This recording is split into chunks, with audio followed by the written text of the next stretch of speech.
Alha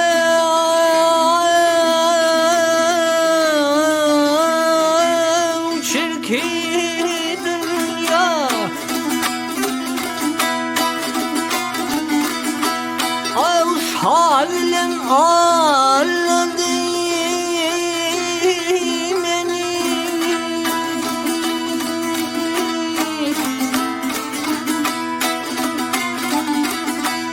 Ağır kovadan kayına menzil Nedilen ağladı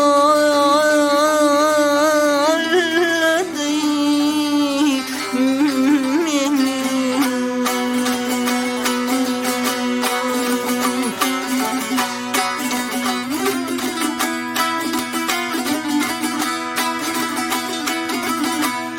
Ağ dünya kovar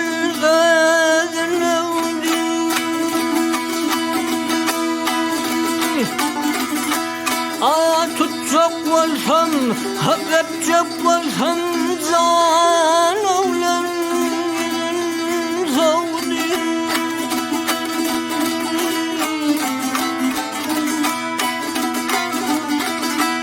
Ağam yurttan ayrıp hayvan oldu Dullen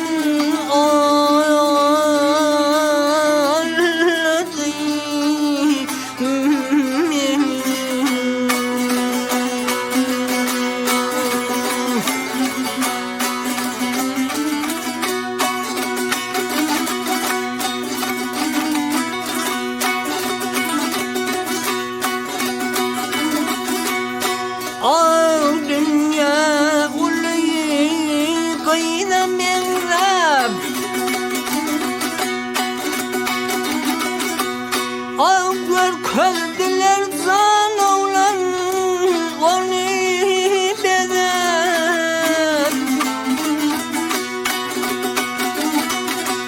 Ağ rahat derman şarlı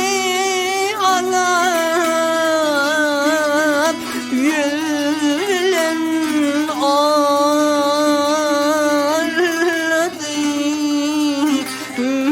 beni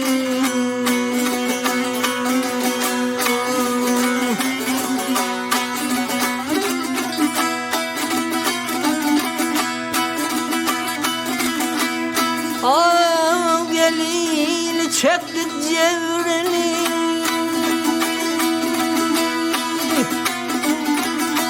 Ağ görmedik umut devreni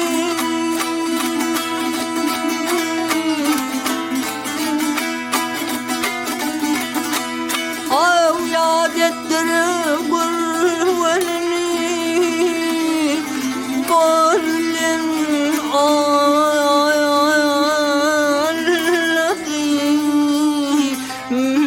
beni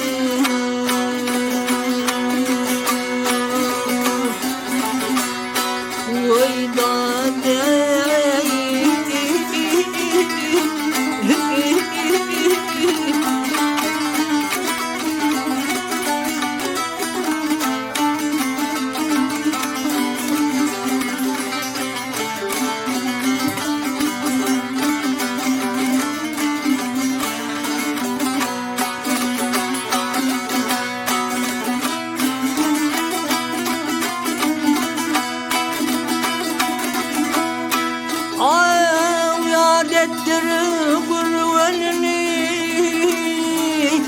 Ya